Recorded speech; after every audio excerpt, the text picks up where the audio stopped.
Campsite Media. Hello? What do you want What me to is say? going on here? Like, It's just, why? Chameleon. Okay? You're listening to Chameleon. A production of Campsite Media. Oh. Just a heads up. This episode contains some vivid sexual imagery that you might not want kids to hear. So, as you're probably figuring out by now, this is a story about the FBI, as much as about money laundering diet clinic guy Emile Bouari. For most of my career as a journalist, I found the FBI fascinating. They're at the top of the law enforcement food chain. And FBI guys see themselves this way. They're the guys who went to good universities, got accounting or law degrees. Then, below them, there's the ATF and the DEA, guys who went to unremarkable state schools and community colleges. And then on down to the local police departments, the boys in blue, the ones patrolling the street corners. The FBI sees them as the knuckle draggers. Okay, I don't mean that. I'm just describing how the FBI sees itself. And while it's a cynical and patronizing view, it isn't altogether untrue. The FBI's view of itself, that they're the best, is partly why the FBI is mythologized in this country, and has been for longer than I've been alive. FBI agents are the good guys, the white hats, the top cops, the guys who solve the crimes and mysteries no one else can. The Lindbergh baby kidnapping? The FBI solved that by analyzing the handwriting on a ransom note, the first major case for the now famous crime lab. Gangster John Dillinger? Federal agents gunned him down outside the Biograph Theater, a movie house in Chicago. And the FBI doesn't let anyone forget. At the FBI Academy, the FBI has built a fake small town, a kind of Potemkin village used for training young cadets. There's a movie theater there called, Biograph Theater. You can hear how seriously FBI agents take themselves in their own training videos. This is one from 1971. A pudgy man with gray hair is wearing a suit as he reads a newspaper. A freshly lit cigar hangs from his mouth. This is a businessman. His business is organized crime. His products include gambling, narcotics, vice, loan sharking, stolen goods, labor racketeering, and goons for hire. Videos like this one are part of the FBI mythology. Clean-cut federal agents going after the unambiguously evil crime lords of our nation. Justice will be served. But the FBI isn't solely responsible for its good guy image. Hollywood deserves a lot of the credit as well. There was actually a TV show in the 60s and 70s about the Bureau. It was titled, you guessed it, The FBI. A Quinn Martin Warner Brothers production. Starring Ephraim Zimbalist Jr. The FBI aired, back in the day, on network TV. You may have actually seen a little bit of that TV show more recently, in its brief portrayal in Quentin Tarantino's movie Once Upon a Time in Hollywood, a movie about how Hollywood mythologizes itself. I know. A lot of meta stuff going on there. On television and movie screens, the FBI has always been there, protecting us from the bad guys. Like, in the early 90s movie Point Break, Keanu Reeves plays a college football star turned FBI agent, chasing after a ridiculous group of bad guys. They're big wave surfers, financing their sun-bleached lifestyle by robbing banks, all while wearing the masks of ex-presidents. I can't do this. Sure you can. Who knows, you might like it. It's a killer rush. Buddy, this is your fucking wake-up call, man! I am an FBI agent! I know, man, isn't it wild? Hell, if you watch enough TV, apparently the FBI's even been protecting us from metaphysical and extraterrestrial threats. Remember the X-Files? Yeah, that was the plotline. But once you get past the mythologies, you start to learn that the FBI isn't as unambiguously good, as clearly heroic, as we might want to believe. After all, there are good cops, and there are bad cops. And the FBI has its fair share of both. I'm Trevor Aronson. From Campside Media, this is episode 4 of High Rollers, season 2 of Chameleon.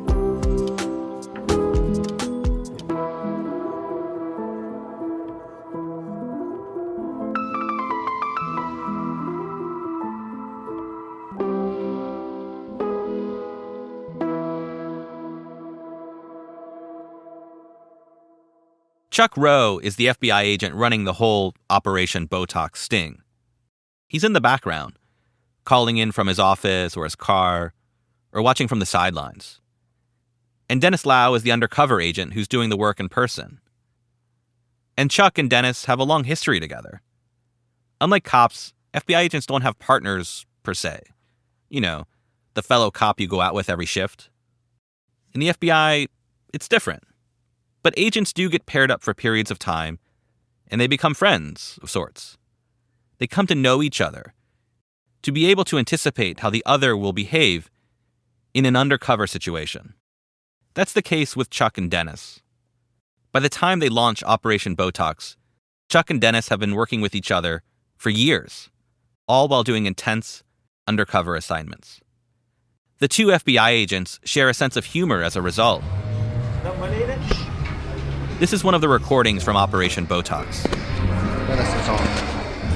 You can hear the noise of a Las Vegas casino in the background, and Chuck fiddling with a recording device hidden beneath Dennis's clothes. Chuck then says, "It's on," meaning the recording device. And then, out of nowhere, wired up for sound and about to meet some friends of Emile Bouari, Dennis cracks a joke for Chuck. Action! Action, Dennis says, like they're rolling on a movie they're producing. It's an audio recording, so I can't see Dennis. But here's what I imagine Dennis doing. He throws his hands to the side and then up in the air, as if he were jumping on a stage. As he says, "Action!" He's making a joke about the performance of it all. That he's out here in a Las Vegas casino, playing the main character in the FBI's own little movie. Chuck and Dennis have no idea that, years later, I'll come behind them and make this podcast from their recordings. And I guess that's why I find Dennis's joke, his action comment, so amusing. Because it turns out, they were recording for me. For you. They just didn't realize it. They thought they were directing the show. But really, they were just starring in a show that ultimately they'll lose control of. In more ways than one.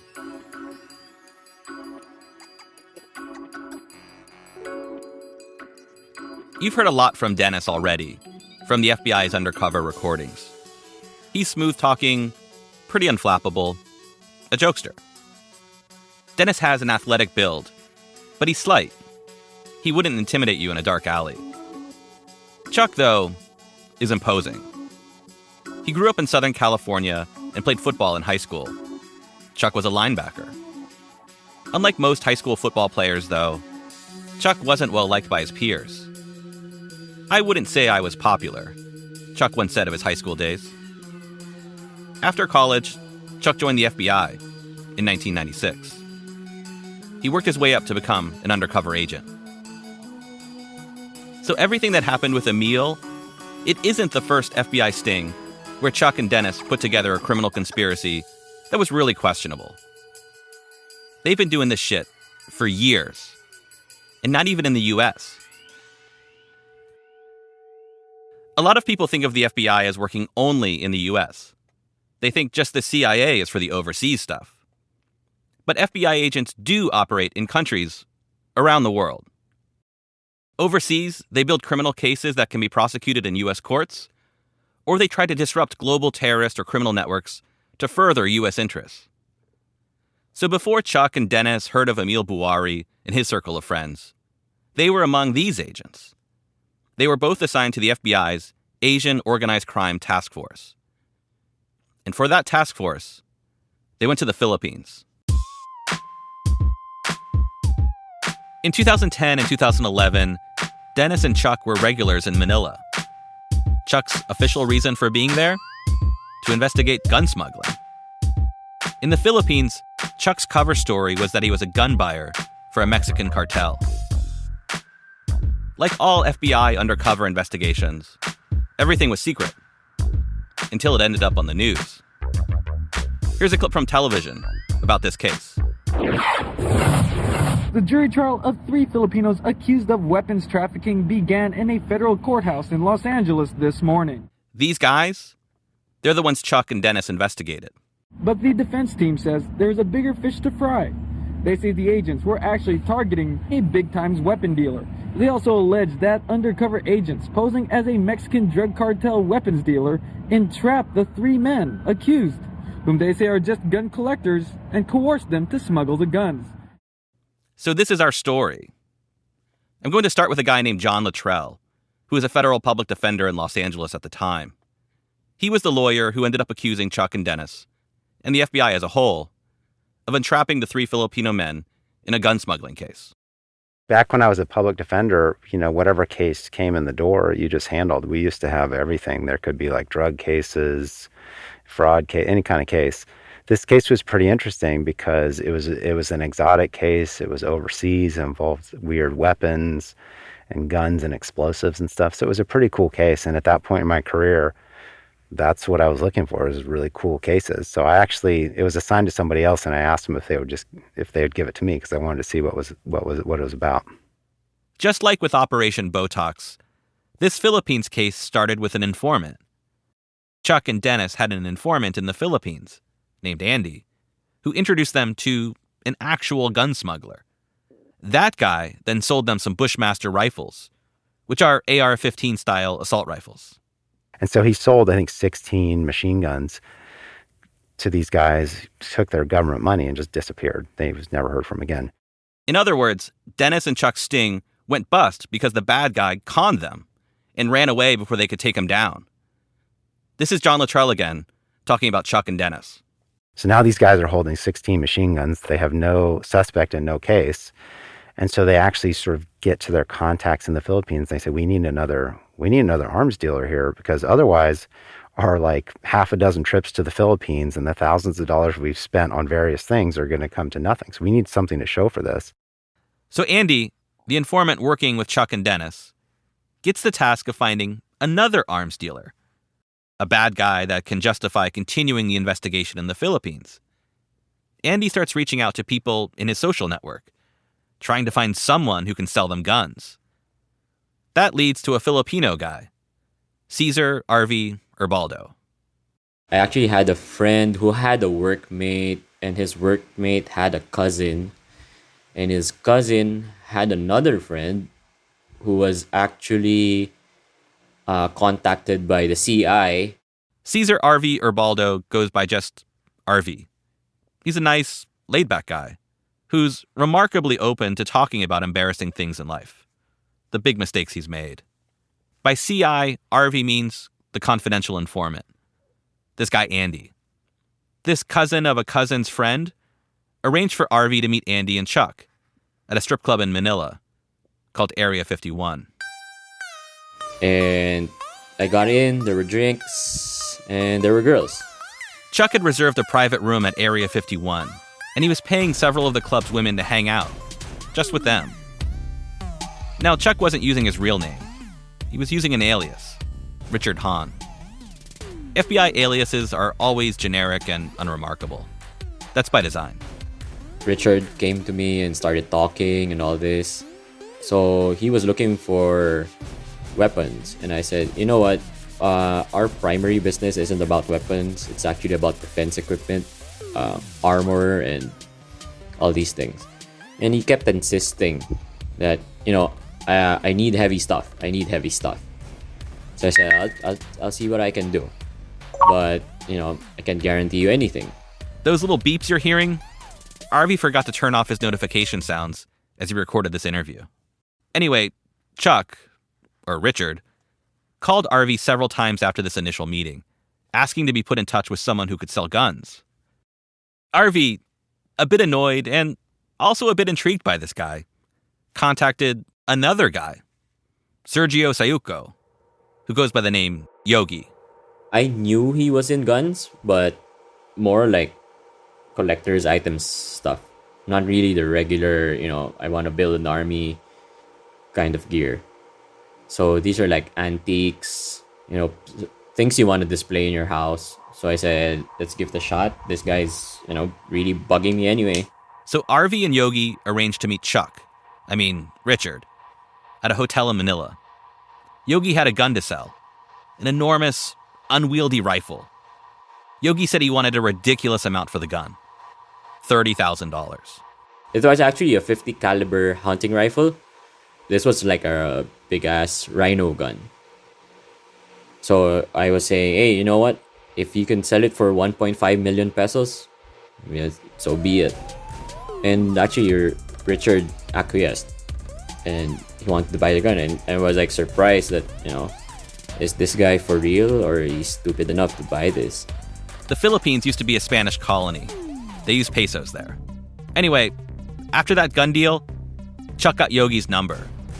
For the next 2 years, Chuck was in and out of the Philippines, portraying himself as a high-rolling man of the world. And every time he'd arrive in Manila, he'd contact RV and Yogi. Richard became a friend. Again, because RV knew Chuck as Richard, he uses that name.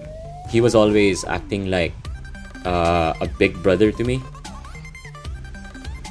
And he was telling me, every time we would drink out, there would be girls and all this. They'd usually meet at Area 51, the strip club.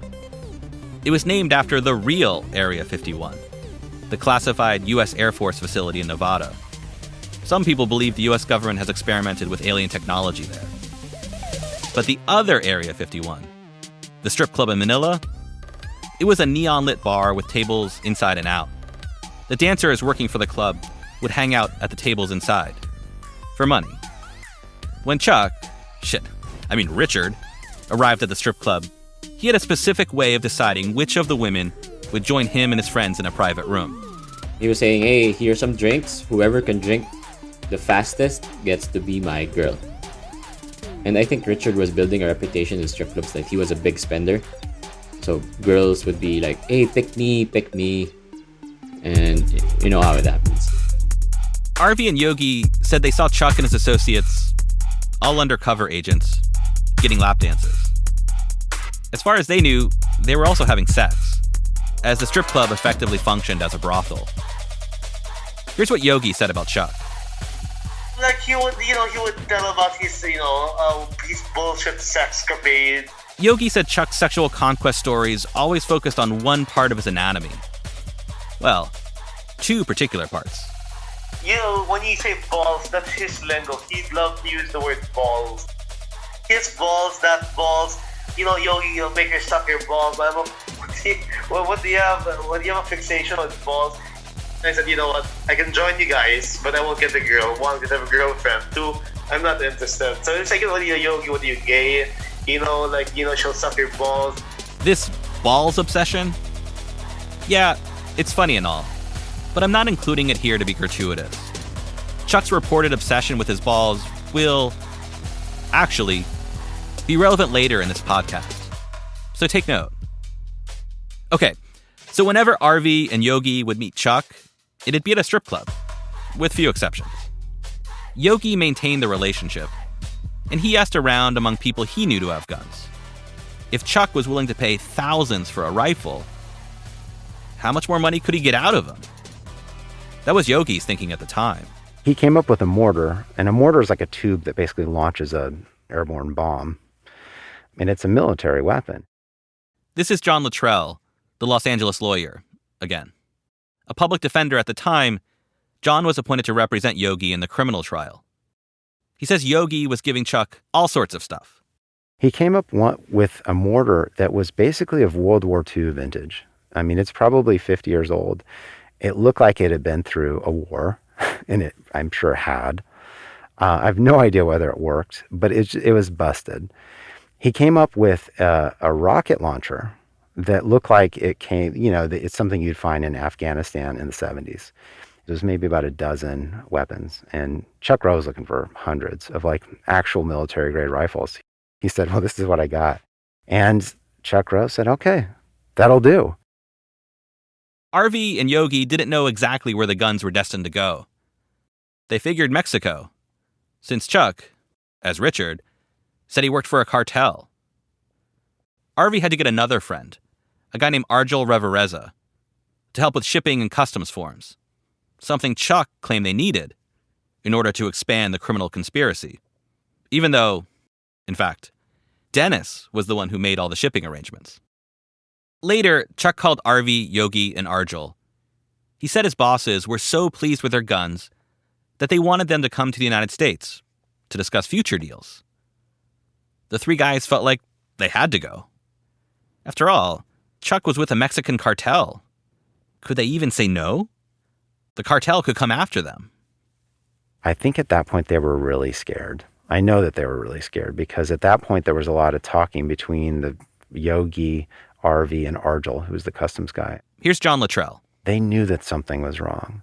They knew that it didn't seem right, and they were afraid. And I think up until the last minute it was not clear whether they were going to go, but ultimately they did. So they actually flew to the United States, were picked up, I believe, at the airport by Chuck Rowe, who immediately takes them to a strip club, like just straight from the airport. And then they go out and party. They go to a hotel, spend the night, and I think in the morning they were arrested. So the final strip club had nothing to do with their case. That's the best part. Yeah, it was utterly gratuitous. I mean, as soon as they landed in the United States, they could have arrested them on the spot. It just sort of reveals everything, that they would take them to another strip club. These kids were probably jet lagged and tired, had no real interest in it anyway. But they had to just get one last strip club in there. It turns out, Chuck was spending a good part of his FBI career and tens of thousands of taxpayer dollars in strip clubs all over the world. More after the break. You're listening to Chameleon from Campside Media.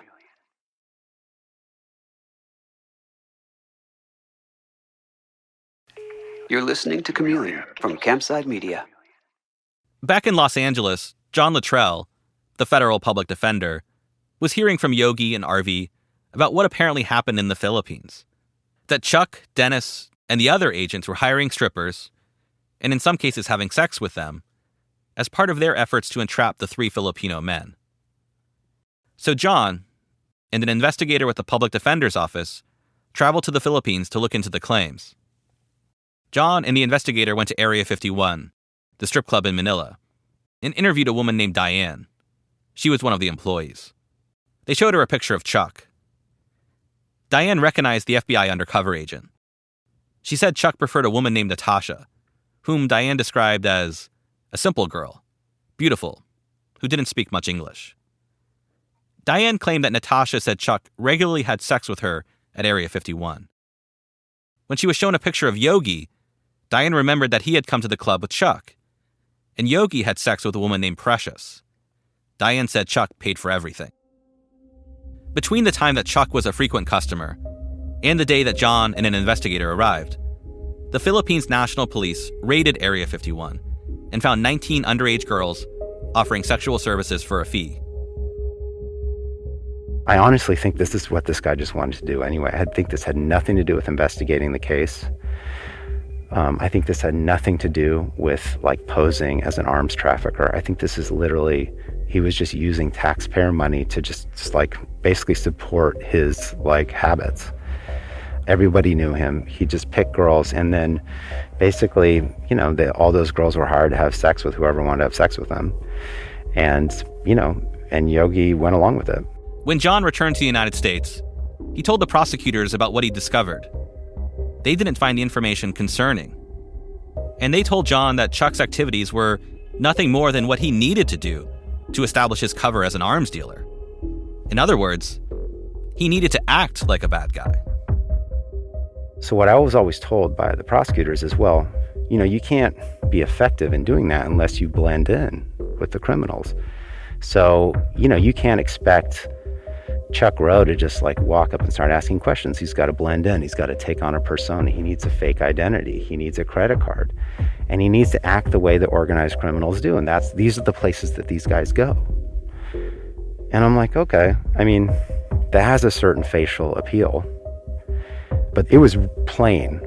It was just abundantly clear that my clients were not organized criminals, that they were not otherwise going to go to these places.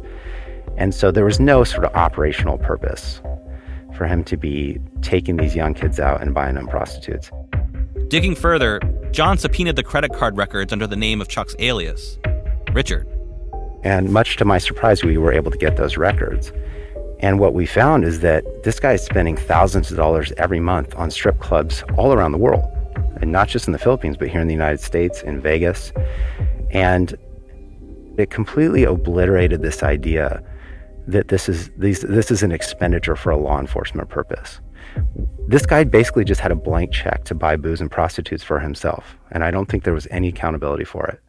The Justice Department ultimately disclosed, in court records, that Chuck had expensed $14,500 to the FBI over just one 8-day period for meals and entertainment while in the Philippines.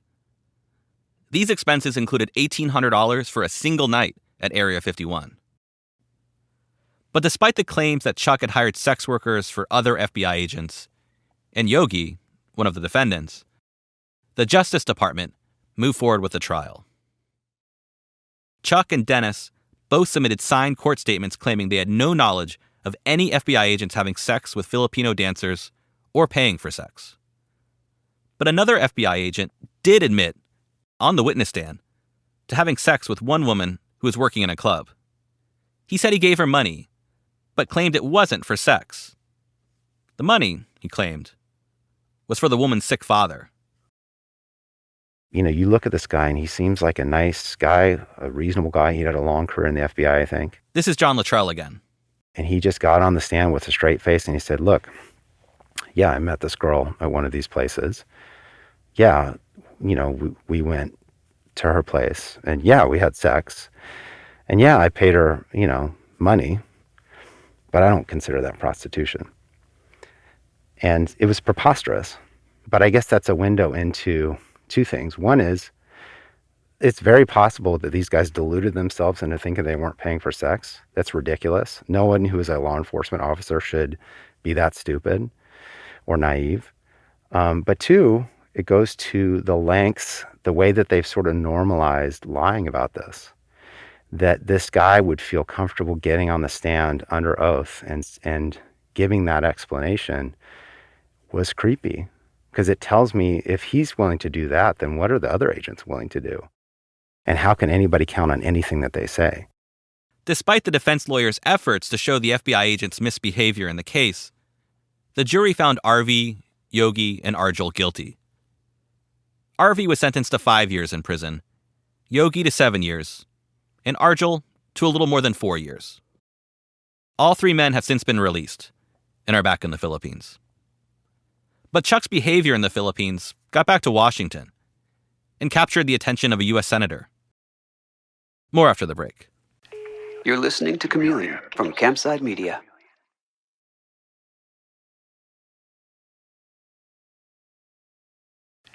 You're listening to Chameleon from Campside Media.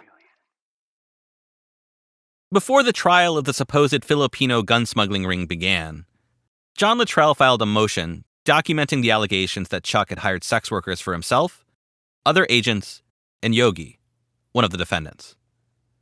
That filing caught the attention of Republican Senator Chuck Grassley of Iowa. In September 2012, Grassley wrote a letter to Robert Mueller, then the FBI director, demanding an explanation for the claims that Chuck had spent thousands of dollars on sex workers in the Philippines. If true, Grassley wrote, this story raises serious questions about the behavior of this agent and the FBI's knowledge of this matter. I'll tell you, it was a real relief, though, when that happened. That's John Luttrell. Because all of a sudden I felt like, man, somebody cares. Somebody's paying attention. But, unfortunately, nothing seemed to happen with this letter. As far as I know, that letter went nowhere. And there was no accountability. I called Grassley's office, and no one from his staff could explain what happened. It seems to have fallen through the government cracks.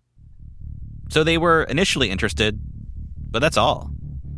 No public accountability, indeed.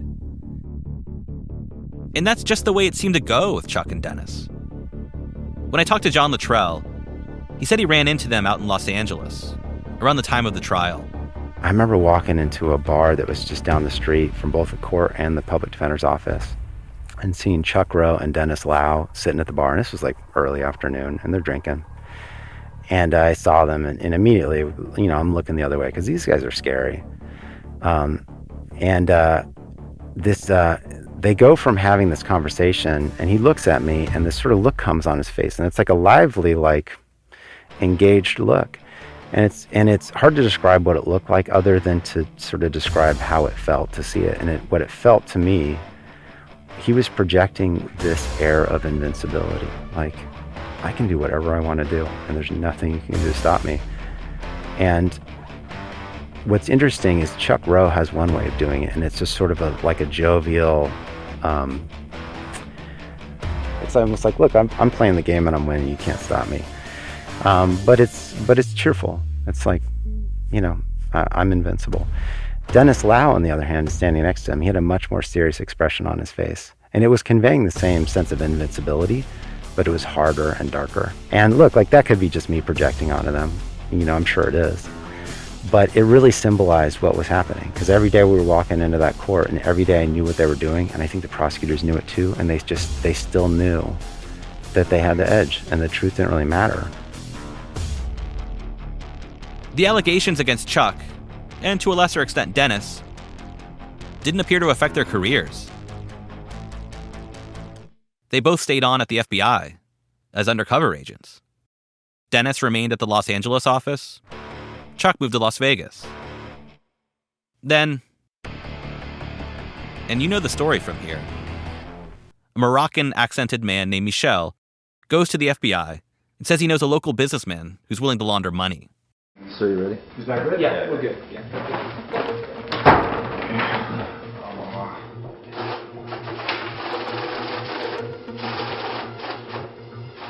The idea that Michel walked in one day and just talked to Chuck about Emile Bouari and how he was willing to launder money, and that Chuck took up Michel and his offer to be a confidential informant for the sting, well, I don't know. That just doesn't seem right to me. Especially after finding out all this backstory about Chuck and Dennis in the Philippines. There's got to be more to the story about how Michel came to team up with Chuck and Dennis for Operation Botox. This is High Rollers. In the next episode, the FBI goes after more of Emile's friends.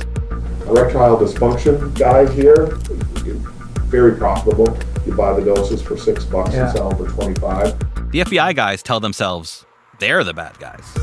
You sure you're a bad guy, right? Yeah. Yeah? Yeah. You sure? How did you? And the FBI takes a keen interest in Emile's brother, Gus. It was like a salesman that keeps calling, and you give them the cold shoulder, and they're supposed to understand. And the reason why I gave them the cold shoulder, as opposed to saying, look, don't call me, I'm not interested in any business opportunities, was because they were Emile's friends. Chameleon Season 2 comes from Campside Media. It's hosted by me, Trevor Aronson. Our executive producers are Vanessa Grigoriadis and Adam Hoff. Alex Yablon fact-checked the series. Margot Williams also contributed to research. Mark McAdam composed the theme song. Doug Slaywin and Sam Leeds provided production support. The executive producers at Campside Media are Josh Dean, Vanessa Grigoriadis, Adam Hoff, and Matt Scher. If you enjoyed High Rollers, please rate and review the show on Apple Podcasts. It really does help other listeners like you find the show. And make sure to subscribe to the show on Apple Podcasts, Spotify, or wherever you get your podcasts. Take me in, Sin City. Take me in, Sin City. When you're in Sin City, no use confessing your sins.